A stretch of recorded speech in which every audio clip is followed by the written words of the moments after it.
You never voted for this, yet you pay for it. It quietly steals money without touching your wallet. That invisible force is called inflation. And almost everything you've heard about it is incomplete. 20 years ago, groceries cost dramatically less. Year after year, prices quietly climb higher. Houses once cost what cars cost today. So what's actually making money worth less? Because money itself isn't actually valuable. Paper, or numbers on a screen.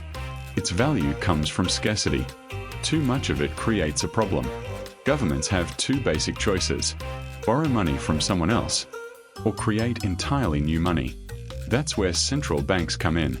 More money enters the economy, but the amount of stuff stays similar. More money starts chasing the same goods.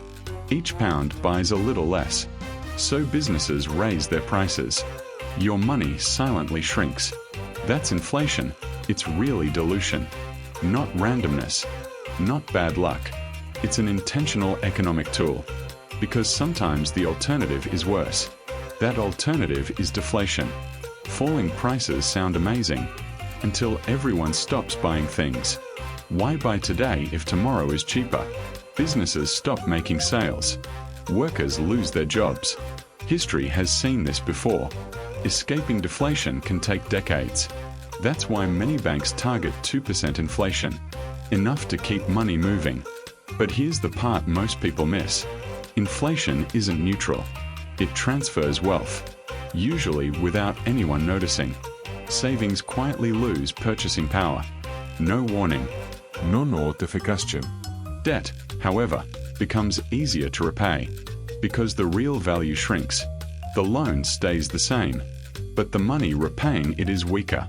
Assets often rise with inflation. Cash usually doesn't.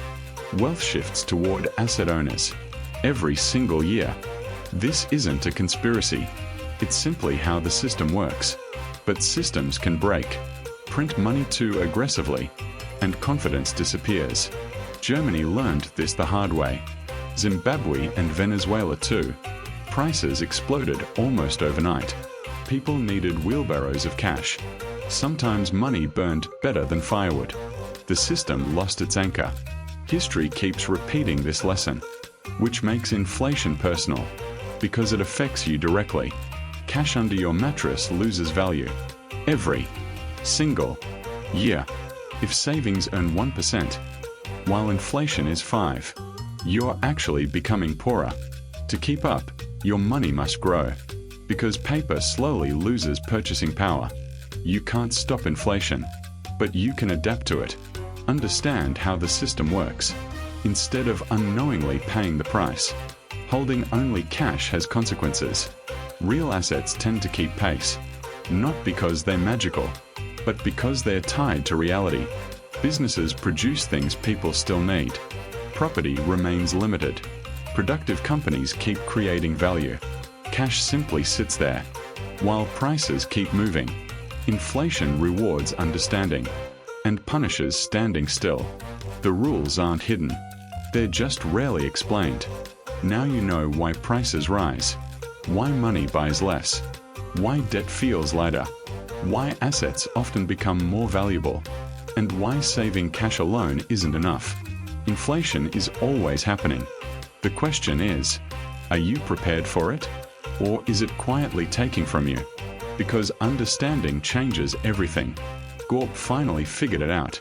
Now it's your turn. Subscribe to GORP.